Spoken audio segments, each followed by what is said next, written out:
Jackie Schwartzmann. Merci d'être parmi nous aujourd'hui à la médiathèque de Rive-de-Gier.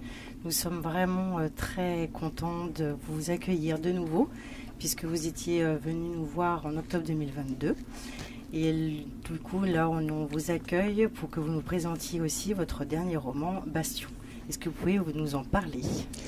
Oui, alors déjà, je vous remercie de m'inviter.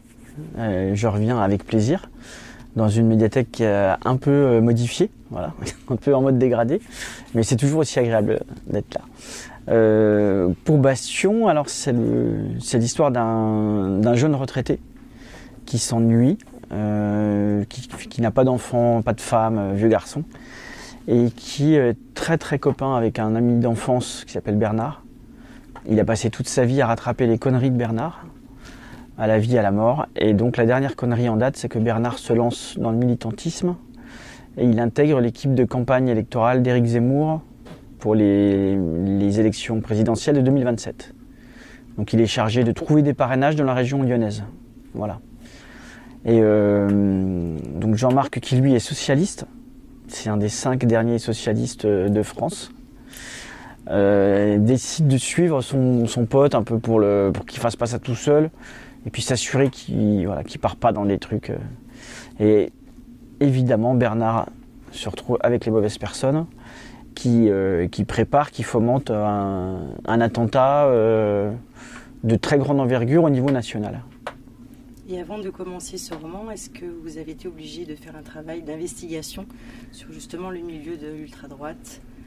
Et est-ce que le personnage d'Anne est un personnage, quelqu'un que vous connaissez dans la vraie vie ? Alors le personnage d'Anne, non, c'est un personnage que j'ai inventé, mais je me suis pas mal documenté sur la mouvance ultra-droite qui vient de. Alors je me suis pas transformé en spécialiste de la mouvance, mais ça part du GUD, qui est devenu plus ou moins un mouvement qui s'appelle le Bastion social, qui est très présent à Lyon, qui a été énormément, avec aussi une annexe à Strasbourg, à Aix-en-Provence. Et c'est tous des gens qui sont liés entre eux avec un autre mouvement qui s'appelle les Zouaves de Paris, donc à Paris, qui sont des mouvements, enfin en tout cas ceux qui m'ont intéressé, qui ne sont pas des mouvements qui s'attaquent à leurs ennemis politiques et aux minorités, qui ne s'attaquent pas forcément aux structures de l'État. Et qui sont très... c'est des petits mouvements un peu partout, ils n'ont pas forcément une envie de mouvement national et unitaire et unique. Voilà. Donc c'est des espèces de cellules cancéreuses un peu partout sur le territoire. Donc c'est ces gens-là qui m'ont intéressé et qui ne sont pas dans la politique justement. Finalement c'est presque un roman qui n'est pas politique, puisque ça traite de l'ultra-droite. Et ça c'est une définition de la police ou de la gendarmerie. L'extrême droite s'arrête au champ politique. Donc à Éric Zemmour finalement ou Marion Maréchal Le Pen. Et après, c'est l'ultra-droite. C'est des gens qui n'ont pas envie d'être élus à la députation ou à quoi que ce soit. Donc c'est eux qui m'ont intéressé et j'ai rencontré des gendarmes, 2 gendarmes à Lyon, dont l'un était spécialiste ou spécialisé dans l'observation des mouvances d'ultra-droite et d'ultra-gauche. Et le second avait beaucoup de choses à raconter sur la gestion des sources. Donc des balances, quoi, des informateurs. Et ça m'a été d'une grande utilité pour préparer toute cette intrigue. Et est-ce que vous pouvez nous parler de la rencontre entre donc Bernard et son meilleur ami Jean-Marc ? Ah oui, c'est en école maternelle ? Oui. Alors ce qui s'est passé, c'est que Jean-Marc raconte qu'enfant, il y avait un camarade de classe dont les parents étaient ferrailleurs, des espèces de forains hauts en couleur, et que leur fils, je crois que c'est Pierre, que tout le monde appelait le Pierre, était un espèce de Golgoth assez violent. Et Jean-Marc a hélas remporté une partie de billes contre ce Pierre, qui s'est mis à le fracasser. Et Bernard, pour aider son copain, a sauté sur Pierre. Ils se sont battus. Il lui a mordu le lobe de l'oreille. Et un lobe d'oreille qui n'a jamais été retrouvé. Parce que Bernard l'a certainement avalé. Voilà. Et ça, c'est une anecdote qui me tient à cœur parce que mon père a fait ça. C'est une anecdote familiale. Mon père m'a raconté s'être battu en primaire avec un gars et qui lui a tellement mordu, il lui a mordu l'oreille, il lui a arraché le lobe. Et les instituts n'ont jamais retrouvé ce lobe. Donc il me disait, j'ai dû l'avaler. Voilà. J'ai un père cannibale. En fait, je cherchais un lien très fort entre ces deux personnages, donc qui doit venir de l'enfance. Pour justifier que mon personnage, qui est socialiste, accepte de traîner avec des gars d'ultra-droite, il fallait un lien fort, une raison indémontable, quoi. D'où la loyauté de Jean-Marc. Voilà, et là j'ai trouvé que la loyauté d'une amitié qui a commencé à 5 ans, pour des gars qui en ont 60, tenait la route. Voilà. Les prochains jours, donc le 3, 4, 5 avril, Oui. vous serez donc au Quai du Polar. Vous serez présent avec d'autres auteurs. Est-ce que vous avez un coup de cœur d'un autre auteur de polar qui sera présent ou pas? Oui. Alors ce qui est embêtant, c'est que du coup ça exclut tous les autres qui sont des copains. Mais non, moi j'ai vraiment eu une révélation. Il y en a deux en fait. Il y a un roman qui est sorti il y a quelques mois déjà qui s'appelle Nul ennemi comme mon frère de Frédéric Paulin aux éditions Agulot, qui traite du Liban de la fin des années 70, début des années 80. Et il y a un autre qui est un peu son pendant français, puisque ça s'appelle Bleu, Blanc, Rouge de Benjamin Dierstein.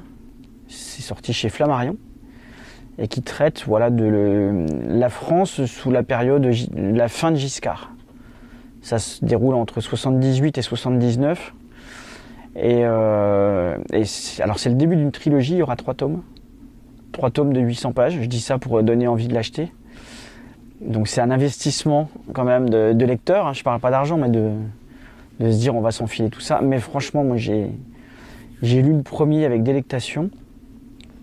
Ça nous parle de toute cette période assez dingue où entre Messrine, Action Directe, la guerre des polices entre l'anti-gang, les RG, etc. À Paris. Et ce qui est assez savoureux, c'est qu'on a, par exemple, vers la fin de ce premier opus, on voit l'apparition d'un jeune homme d'affaires un peu haut en couleur, un peu escroc, qui s'appelle Bernard Tapie. Donc ça donne tout de suite, on le voit juste passer, hein, c'est presque une blague, mais ça donne tout de suite une idée de ce que sera le deuxième. Voilà, ce sera évidemment la période Mitterrand, les débuts du premier septennat de François Mitterrand. Certains de vos romans sont en cours d'adaptation, lesquels? Alors, il y a Demain c'est loin, et ça fait quelques années déjà, mais c'est toujours, le projet n'est pas mort. Il bouge encore, voilà. Mais c'est des projets qui peuvent être très longs, donc c'est normal. Ensuite, il y a un Casso un petit peu, même si là, c'est vraiment, on n'est pas loin de la mort cérébrale, mais il y a ce n'est pas totalement enterré. Mais surtout, Shit, donc mon précédent roman, qui est en cours d'adaptation. Je suis à l'écriture du scénario. Et si tout se passe bien, et pour l'instant, vraiment, c'est plutôt bien parti, on partirait sur un tournage début 2026.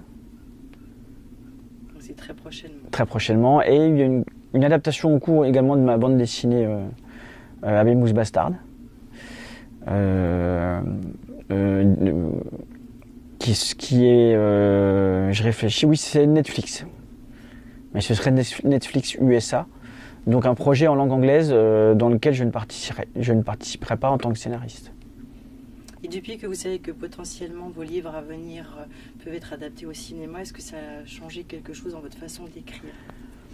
Non, ça me...